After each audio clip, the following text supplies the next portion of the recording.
Before the accident, Qin Chuanqing and I were having an argument. Nothing significant, just the usual household squabbles and trivial matters. Qin Chuanqing, in a good mood, initially absorbed my complaints and nagging like a sponge. All right, I admit, his attitude somewhat fueled my arrogance. Earlier that morning, our 3-year-old daughter, Bubu, refused to go to kindergarten. She buried herself in a pile of colorful toys, only her little round bottom in checkered overalls sticking out. Qin Chuanqing playfully called out, "Where's Bubu? Where did Daddy's little Bubu go? Let me see. Oh, here she is." Bubu hides so well, Daddy almost couldn't find her. Bubu clung tightly to Qin Chuanqing's neck as he pulled her out from the toys, like a new bud growing on a big tree. For the umpteenth time, Qin Chuanqing exclaimed, "Oh dear, what should I do? Daddy's heart is melting. But little bud, you need to go to kindergarten." Bubu didn't care and started wailing. Qin Chuanqing pleaded, "How about we let her skip today? Missing one day won't hurt." I tried to take her from his arms. She missed yesterday too. Your kid's kindergarten attendance is practically on alternate days. Bubu wouldn't come to me. She kicked at her daddy's stomach, crying even harder. My mother-in-law chimed in, repeating her son's words. "How about we let her skip today? Missing one day won't hurt." It felt like I was the odd one out in the family. Qin Chuanqing dodged left and right, unwilling to hand her over. He was like a stubborn tree, resisting the little bud from leaving. I was both angry and amused. "Honey, can't you take a stand?"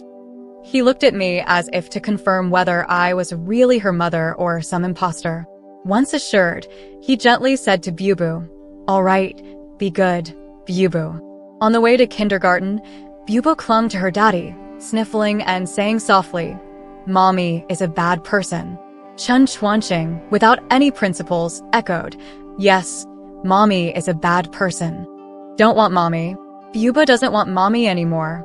Qin Chuanqing shamelessly repeated, "All right, we won't want her anymore." I glared at them through the rearview mirror. Infuriating. Is this how you raise a child? Once Bubu was in kindergarten, Qin Chuanqing's smile faded. He gave me a reproachful look. "Look at you, puffed up like a pufferfish. Is it necessary?" Back on the road, I sat in the passenger seat, fully engrossed in my rant. The bright morning sun was glaring, and as I talked, I angrily reached for the sun visor, sharply pricking my finger. I hissed and pulled my hand back, my nails split, a thin line of blood seeping out.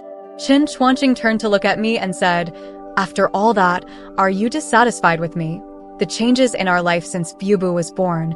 Or is it my mom living with us that's making you unhappy?" His straightforward question left me momentarily speechless. Last night, Qin Chuanqing came home close to midnight and only asked me one question. Was Bubu good today? It felt like the only connection between us was Bubu. Before going to bed, my mother-in-law held Bubu and hinted, "Why hasn't Daddy come home yet? Look at how hard Daddy works. Who is he doing it for? Isn't it for you and your mom?" My mother-in-law moved into our house 3 months ago. Before she arrived with her 2 large suitcases, she called me and said, "Wei Wei, I bought some flower seedlings and vegetable seeds online. Remember to accept the delivery." Our house has a small garden, but due to my youthful artistic dreams. For years into my marriage with Qin Chuanqing, we finally saved enough to buy it, only to realize that I was just like the proverbial man who loved dragons. In reality, I had neither the time nor the energy to cultivate it into the imagined paradise. It wasn't until Bubu was born and we hired a housekeeper that the small plot of land was put to use. The housekeeper, feeling it was a waste, planted scallions and vegetables, and tended to flowers, bringing life to the garden. The housekeeper had been with us for 3 years, so I wasn't thrilled about my mother-in-law moving in. When Bubu was little, she lived alone and never offered to help with the baby, and now that Bubu was in kindergarten, she decided to move in. After moving in, my mother-in-law became a lifestyle blogger passionate about food and photography. She revamped the garden, ruining the vegetables the housekeeper had planted. The food photos she posted online were often of dishes prepared by the housekeeper, with her contribution being merely the plating. The housekeeper was unhappy about this and complained to me multiple times. I could only offer both emotional and material comfort. I couldn't afford to let her quit. When I told Chen Chuanqing, he was indifferent. His straightforward suggestion was, if it can be solved with money, it's not worth the effort. He also developed a habit of buying me dresses, equally thoughtlessly, often buying the same style and color twice in a month. Yes, after being together for so long, not only did he lack emotional investment, even physical effort seemed troublesome. As the trivial matters piled up, I sat in the moving car, feeling a chill in my heart. I blurted out something hurtful. If I could go back 10 years, I would never be with you. Chen Chuanqing turned to look at me, his voice barely containing his anger. What did you say? Say it again. He wasn't a sponge. He was the sea that would surge back against the shore. I held back, but couldn't. He realized he missed the exit and angrily honked the horn, cursing, "Damn it." We started arguing, exchanging heated words. He huffed, "Same here. If I could choose again, I'd stay far away from you, you hothead." I fell silent, my back suddenly pressed against the seat. The shock sent a tingling sensation from my feet up.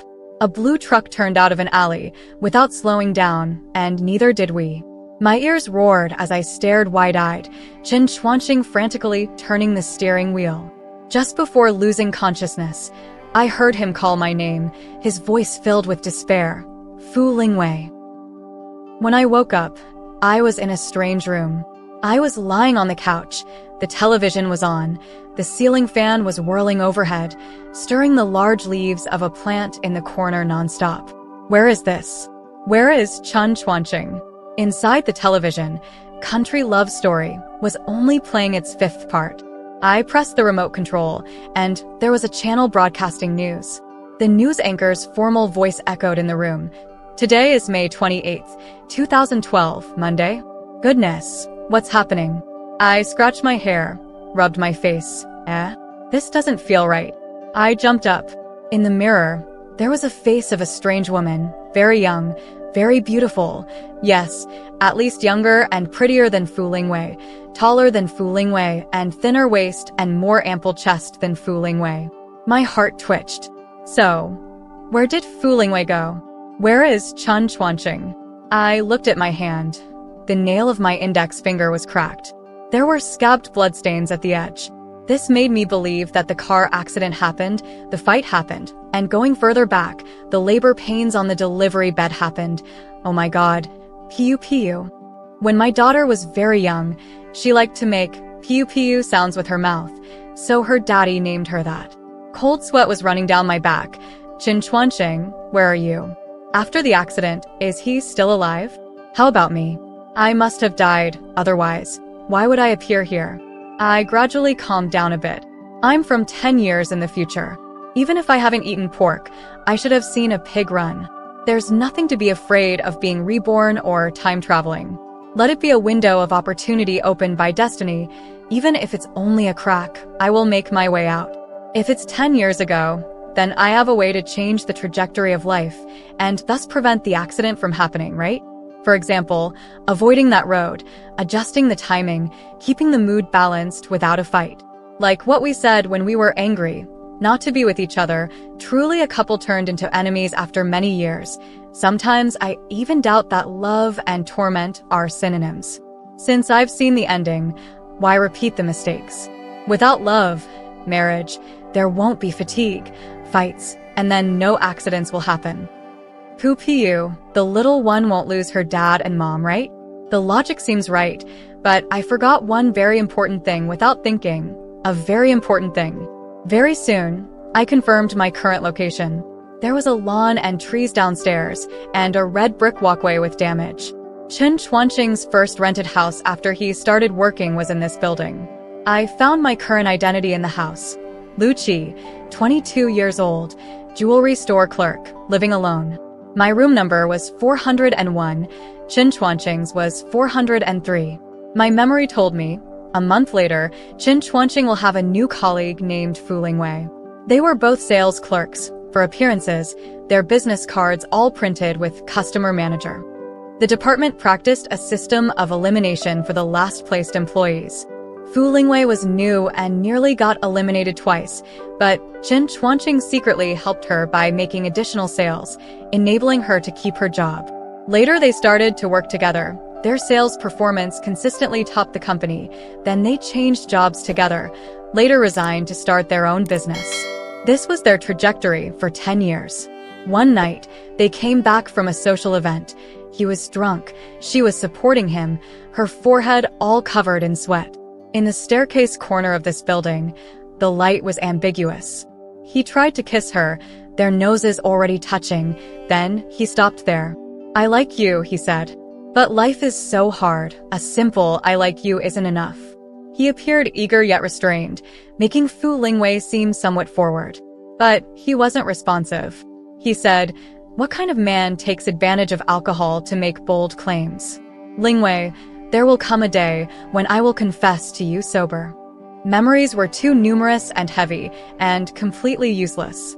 Regardless, life still ended up being filled with regret. Now I am Lu Shi. I decided to seduce Chen Chuanqing, monopolize Chen Chuanqing, and cut off the possibility of him being with Fu Lingwei. At this time, at the age of 24, Chen Chuanqing was at the peak of his youth, on his way to maturity, with 3 parts of naivety and impulsiveness left, which was exactly right. He had a beautiful soul and body. I understood him too well, from head to toe, inside and out. For me, there was no difficulty in seducing him emotionally. Sorry, I said another blunt truth. The only problem was, if he refused, it would make me seem without skill or charm. If he easily complied, I would feel as though I have cuckolded myself. Either way, the feeling was divided and strange. Let it be. Don't think about it anymore. Straight to the point. Chen Chuanqing's door key was always under the flower pot at the door. In the wee hours of the night, I eased into his room without a hitch. He was sleeping soundly, with half of his body exposed outside the quilt. I sighed for Fu Lingwei and silently laid down next to him. I put my hands and feet on him, and then put his hand on me. Chen Chuanqing moved a bit, then moved again, then sprung up, yelling as if he was being slaughtered, asking me, "Who are you? How did you get in?" I also rose, sticking to him like a large plaster, and pushed one hand into his pajamas. He pushed me once. I then willingly fell on the bed. The steps were correct, but his mood and strength were wrong. He jumped out of bed and dressed rather quickly. He turned on the chandelier, and under the bright light, he glanced at the barely dressed woman on his bed, then went to open the door. Out. I lay in bed looking at the 24-year-old Chen Chuanqing, feeling great. I didn't want to leave. Perhaps I revealed a look I shouldn't have. Chen Chuanqing turned around to grab his phone. He said, "You leaving or not? If not, I'm calling the police." "All right then, leave it is." If the police really questioned me, many things would be hard for me to articulate. This venture ended in defeat, returning with crestfallen. However, when I got up from the bed, I felt blissful. Fu Lingwei's Chen Chuanqing was very handsome. As the door half opened, I stopped and batted my eyes at him. "Sure you don't want to chat some more? Consider it an affair." He looked sternly at me, then pushed me out and slammed the door shut. I didn't know what the real Lu Shi would do, or if she would be successful. But at this moment, in Lu Shi's body was Fu Lingwei's soul. She really wasn't good enough. She couldn't even seduce her own husband. Might as well cry to death. I stood at Chen Chuanqing's door for a minute, unwilling to give up, and knocked again. He didn't respond. It seems he really doesn't like ambiguous relationships. Fine, then let's have a clear and unmistakable pursuit. Under the guise of an apology, I went to his workplace. I knew the area well. I knew where the cake shop was, where the coffee shop was, and that the small restaurant was temporarily closed because the owner's wife had just had a baby. Thinking of this made my heart ache. Yubu, did she cry today? I pushed open the door of the cake shop. Chen Chuanqing liked the mousse cake here, and so did Fu Lingwei, so he only bought it for her. In the beginning, they didn't have much money. Fu Lingwei wasn't doing well at work, and he had just finished paying off his student loans. His father had developed uremia before turning 40. The surgery, dialysis, and long-term medication forced the whole family into a difficult situation. At that time, after coming back from late-night business meetings, Fu Lingwei would be so sick from drinking that she felt her insides were turning upside down. A small mousse cake, consumed in a few bites, was her sweetest comfort. The river surface under the moonlight reflected a deep, tranquil blue with distant lights shimmering. Chen Chuanqing said, "Running business isn't easy. You don't have to push yourself so hard. I can't always rely on you to cover my quota. Besides, with you around, I'm not afraid of any client." Under the light of the moon and the lamps, her eyes shimmered like the river. "You're one to talk. Aren't you working hard too?" "I need to save money to get married," he half joked, half serious, "and then spoil her to death." She giggled, wrapping her arm around his waist. Thinking that they were already so familiar and she had drunk quite a bit, she looked up at him and said, "Well, let me recommend myself. How about that?" He looked at her and laughed. "What have I done to deserve you?" Now, in the cake shop, the clerk pushed a paper bag toward me. I snapped back to reality, wiped the tears from the corners of my eyes, and left with the bag. Later, all Chen Chuanqing focused on was making money. He completely forgot about spoiling his wife. Eventually, they had everything, but the sweetness and mutual understanding were gone. In the office, Chen Chuanqing looked at me as if he were seeing a ghost. I couldn't help but examine myself. Red top, white skirt, smooth black hair, a slender waist. Nothing wrong there. He asked, "Who exactly are you? Why are you looking for me?" "Last night, it was my fault," I said with a smile, shaking his arm. "Don't be mad, okay? Doesn't it sound like a couple having a quarrel?" But Chen Chuanqing shook off my hand, looking disgusted. Did the mental hospital leave its doors open? The fourth hospital is a well-known psychiatric hospital here. He ignored me and sat down to continue reviewing a contract, so I bent down to look at it too. I was very familiar with those terms and numbers. When combined, they held many secrets.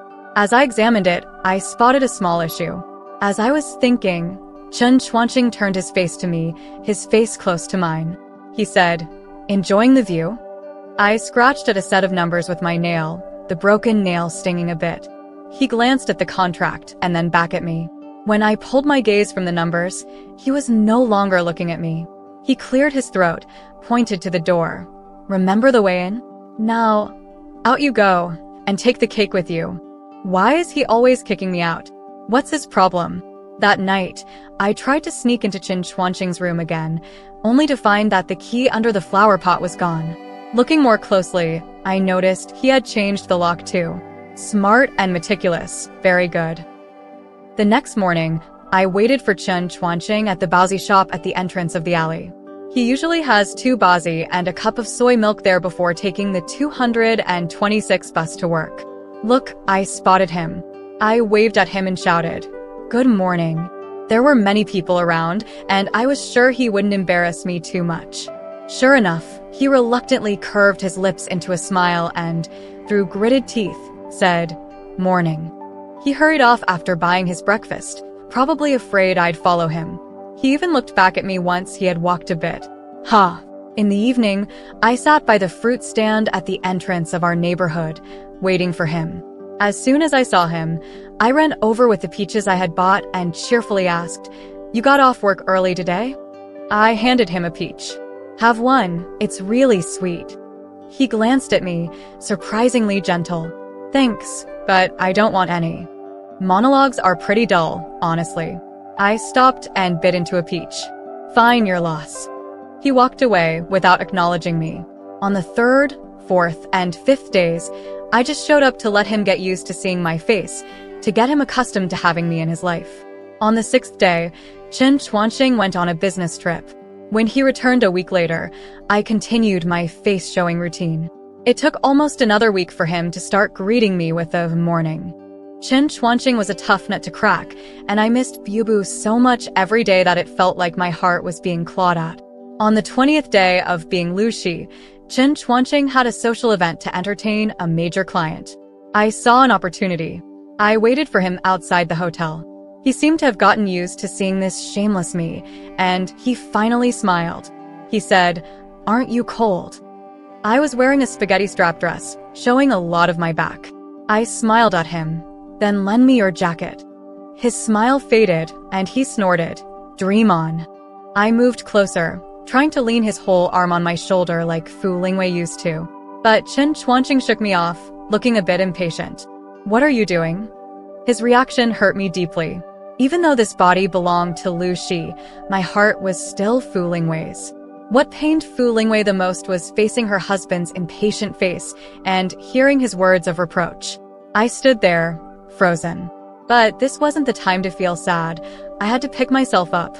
"Chen Chuanqing, I'll make Fu Lingwei a flower you can never reach. This way, she won't have to see your impatient face when you're angry. Didn't you say she was a hot-tempered shrew? Didn't you say you wanted to stay away from her?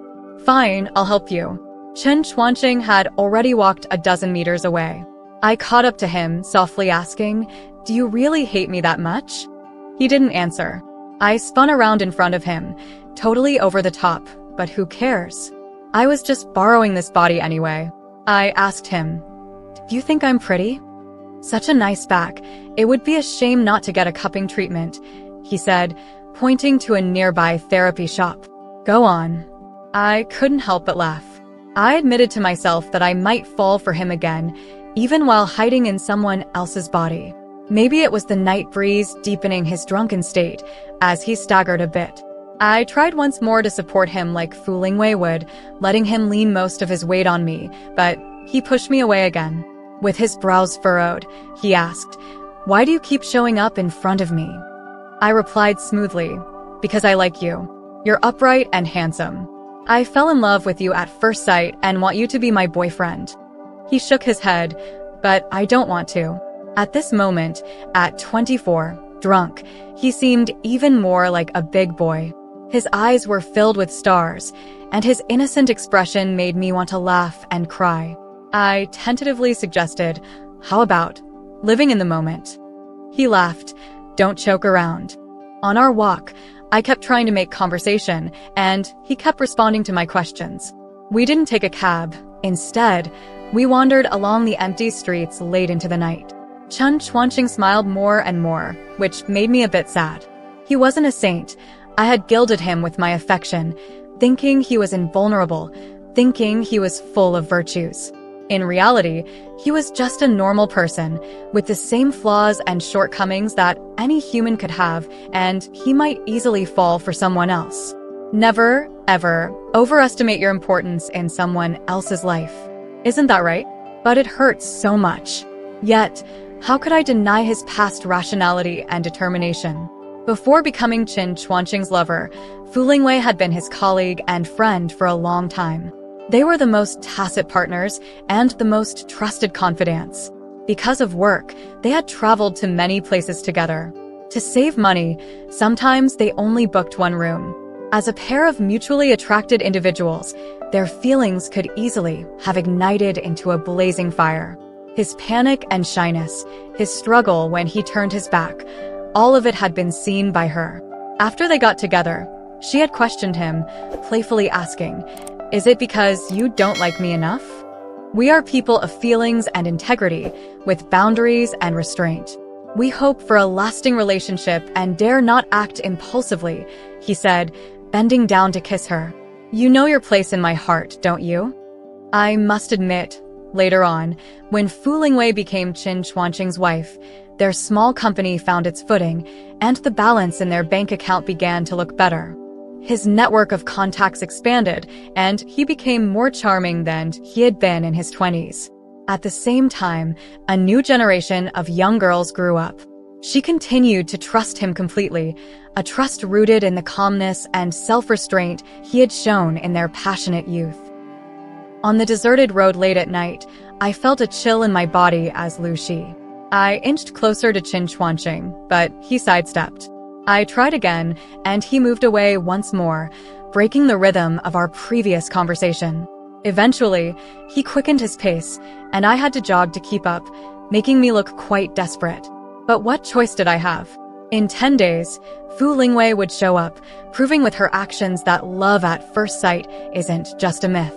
Chen Chuanqing, apparently irritated by my pursuit, began to jog. Unable to run in a straight line, he stumbled into a couple in the shadows of a building. The girl screamed, and the boy, suddenly alert, shoved Chen Chuanqing hard, shouting, "Get lost, drunkard." I watched Chen Chuanqing fall flat on his back. Despite being in Lu Shi's body, my heart was still fooling ways. Chen Chuanqing was my lover, my family. I rushed to him, embracing him protectively like a bullet. The boy continued to curse, "Stay away, you drunk." I couldn't stand hearing the word die. I charged at him, yelling, "Who can't push and shove?" Unfortunately, Lu Shi's body was tall and skinny but lacked strength. I gave the boy a hard push, but he barely stepped back. Left with only my verbal aggression, I shouted, "Apologize." The boy stiffened. He bumped into my girlfriend. "Was it on purpose? Can't you see he's drunk? Why are you cursing him? Did you eat something rotten? Now you've pushed him down. If he's hurt, can you take responsibility? And you, a boy, late at night with a girl on the street, can't afford a room? And she looks young. Is she even of age?" My pent-up emotions finally found an outlet. The boy, unfortunately, became my scapegoat. The more I spoke, the more agitated I became, until my saliva sprayed his face. He shrank back but still muttered, "Crazy, both of you. Who are you calling crazy?" I grabbed his wrist, shouting, "Apologize." Chen Chuanqing tried to pry my fingers off, calling me, "Hey," since he didn't know my name. "Calm down." I bumped into them first. The boy took off quickly. What a shame. He was a good-looking guy with a foul mouth. Did he understand what die meant? It's a curse for the living. Finally, Chen Chuanqing draped his jacket over me. I had been asking for it all night. I had to admit it. Even in Lu Shi's body, I was still fooling Wei. Chen Chuanqing se fooling Wei. Even though, 10 years later, they would regret their relationship, she still loved him. At this moment, I didn't know if they were still alive or if their little Bubu was crying in kindergarten. Often, life and death are separated by a thin line. It's only when we reach the edge that we remember the beauty of life and feel overwhelming reluctance to let go. When Bubu turned 1, she loved to play a game where she would tackle her parents. Her little body was soft and fragrant, with a milky scent, and her laughter was sweet and tender. Once, after tackling her mother, Fu Lingwei didn't get up as usual to lift her again and make her laugh. Fu Lingwei lay there motionless, and Bubu, unable to move her and getting no response, started to whimper and cry. Chen Chuanqing rushed in, terrified, his voice shaking as he called for an ambulance. It was a false alarm. The diagnosis was benign paroxysmal positional vertigo, BPPV. It wasn't serious, but during an episode, the couple feared it was a stroke. After that, Chen Chuanqing forbade Bubu from playing the tackling game with her mother, switching to tackling him instead. He said, "Mommy is like a precious fragile item. We have to take care of her, okay?" Bubu would nod her little head earnestly, her clean little face and big eyes blinking. I longed to hold my little Bubu. Her laughter seemed to ring in my ears, and her white little teeth flashed before my eyes, breaking my heart. That night, the unexpected clash with strangers brought Chen Chuanqing and me closer. I wanted to press my advantage. Controlling my emotions, I continued to edge closer to him, wanting to hold his hand. But before I could touch him, he shoved both hands into his pockets. Annoyed, I said, "What are you afraid of?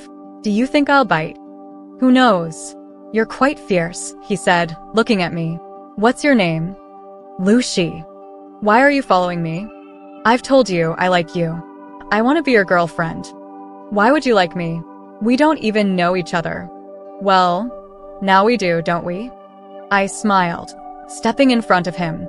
"How about we get to know each other better?" Unmoved, he sidestepped and kept walking. "Don't you have a job?" I turned around and continued to pursue him. "If you become my boyfriend, I'll go to work tomorrow. Let's just be friends, Lu Shi. We should live our own lives and go to work. Please don't come looking for me anymore, okay? How can we be friends if I don't see you?" He fell silent, seeming to make a significant decision. After a moment, he softly said, "I have someone I like." Alarms went off in my mind. At this point, Fu Lingwei hadn't appeared yet. Who could he possibly like? I hadn't heard of anyone. It was as if he harbored a secret he couldn't reveal, but he couldn't help letting slip a hint. His smile held a touch of mystery. She'll appear soon. A bold guess formed in my mind. No, I couldn't think that way.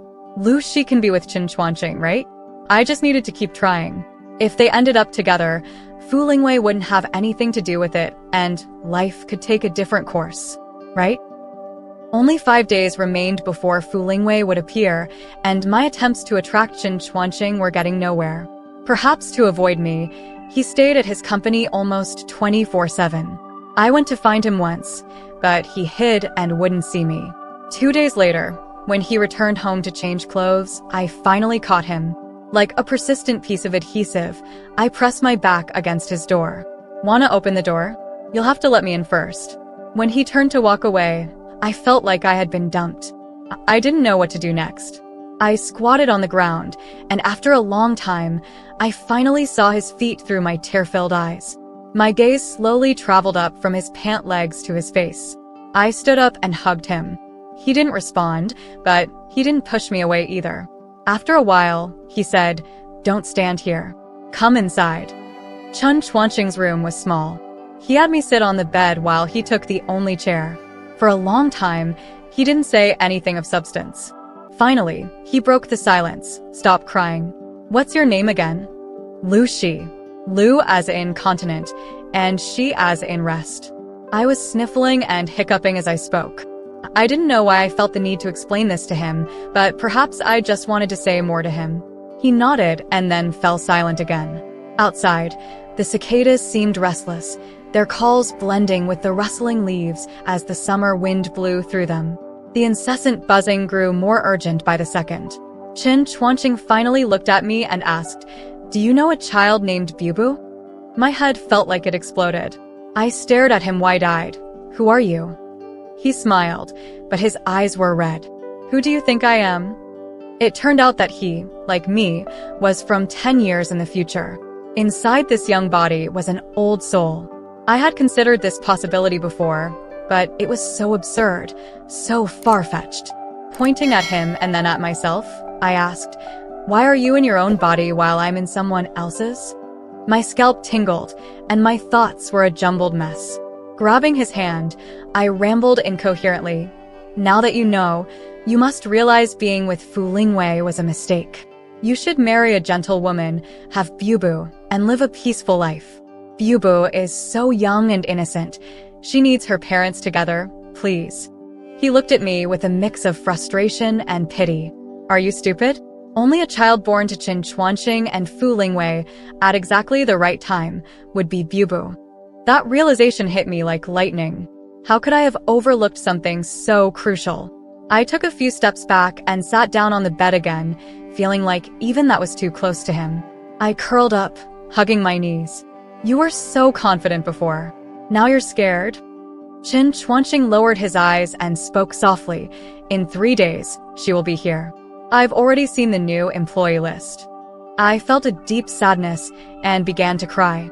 But I am also Fu Lingwei. Where am I supposed to go? I don't know either.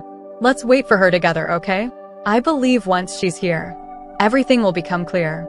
I don't dare to do or say much, afraid to disrupt the timeline. I want to return to my own life. Do you understand? I screamed. "All you care about is Bubu. You can't let go of your daughter, can you? You said you regretted it. You called your wife a hot-tempered ghost. You haven't hugged her for more than a week.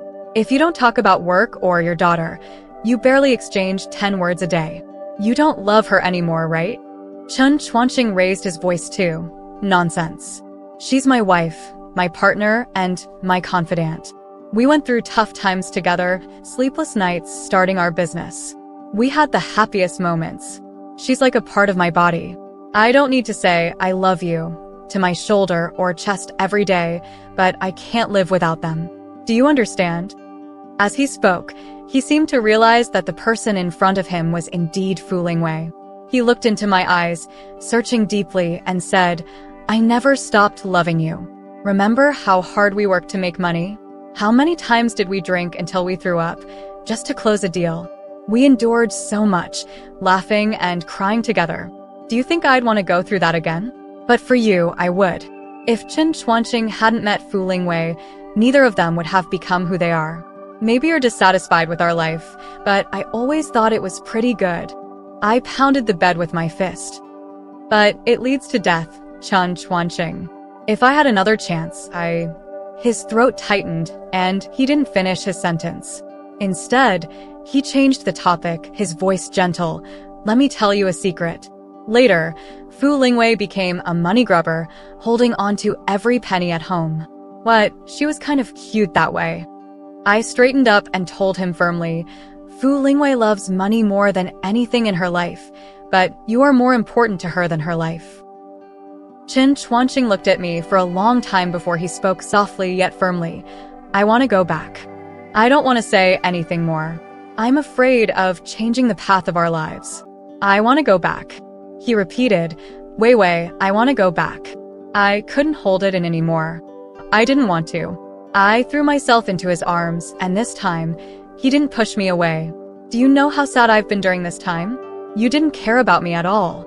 He smiled. You seemed pretty lively to me. I tried so hard to seduce you. If you were just a bit more proactive normally, you wouldn't have to complain about me not hugging you for a week. When did you recognize me? When you came to my office. You noticed a mistake in the contract and scratched a mark with your fingernail. The habit was identical, and your nail was split. Fu Lingwei's soul, controlling Lu Shi's body, squirmed in his embrace like a snake. Why didn't you say something sooner? Did you enjoy watching me suffer? With that face, sorry. Chen Chuanqing pushed me away and rolled his eyes. I thought you might be dissatisfied with me, and that's why you ended up in someone else's body. We'll settle this when we go back. Chen Chuanqing, I called him softly, tears uncontrollably streaming down my face. Maybe we're already dead. Listen to me. He looked into my eyes, perhaps the only way he could connect with Fu Lingwei. He said, if any of us survive, forget everything from the past and live well with Byubu, okay? If we're both gone, you don't have to be afraid. In another world, I will still be with you. Byubu has her grandma, her grandparents, and the house and savings we left behind, right? They will take care of each other and live well. Stop. I screamed, retreating until I was by the door. I am leaving. Finally, I felt the fear Chen Chuanqing mentioned, like being terrified of waking up from a dream, desperately wanting to slip seamlessly into a time tunnel. Wait, he called out to me. Don't be afraid. I believe everything will return to normal once Fu Lingwei appears. Stop mentioning her. Indeed, I was a hot-tempered ghost, even getting jealous of myself. I opened the door but couldn't help turning back. In a couple of days, when you see her, can you let me know? When I see her, I'll set off fireworks in the yard downstairs. If you see them, you'll know she has come. Fireworks, of course. He remembered everything. That summer, they vacationed on a small island, and he proposed to her. From then on, the calm, reserved young man was replaced by a mature man who often made cheeky remarks. Later, she said she saw colorful fireworks light up the night sky that evening, with the sparks filtering through the window, scattering on the bed and floor, making the world radiant and splendid. He insisted the night was quiet, with no fireworks. It was just her illusion. When she kept arguing, he teased, all right, I set off fireworks in your mind. Do you want more? As time flowed by, the sands of time buried both gold and pearls. I left Chen Chuanqing's place and returned to my own room. 3 days left. I wouldn't look for him again. Like him, I wanted to go back to my own life. In the future, we had everything, but why were we not satisfied? We were picky, complaining, and critical, always having regrets, always feeling something was missing. I wish I still had the chance to hug my daughter and my husband. The clock ticked, and time passed unknowingly. The TV show, Country Love Story, reached its final episode, filling the air with happiness, while I cried until my eyes were nearly shut. As the ending theme played, I finally fell asleep. Sleep was like a black hole, sticky and sweet. I finally relaxed, sinking deeper and deeper. Beep, beep, beep. The monotonous sound echoed in my ears. I wanted to open my eyes, but my eyelids felt unbearably heavy. I managed to crack them open slightly and saw two middle-aged women's faces. One was my mother, and the other was my mother-in-law. My mother was crying and laughing, unable to utter a single word. My mother-in-law turned and ran out, shouting, "Doctor, doctor, my daughter-in-law is awake. She's awake." I wanted to speak, but no words came out. The doctor soon arrived, checked the instruments, and looked at my eyelids. The 4-drip label swung back and forth, inscribed with bold, flourishing characters. Fu Lingwei, 33 years old. The young doctor, who was quite chatty, said to the nurse beside him, "The wife is fine." In such accidents, the driver instinctively protects themselves, usually resulting in more severe injuries to the passenger in the front seat. I don't know how this guy managed it. I wanted to speak, to ask him about my husband, if he was okay, but all I could manage was a weak whimper. I followed him with my eyes, pleading for the answer I needed.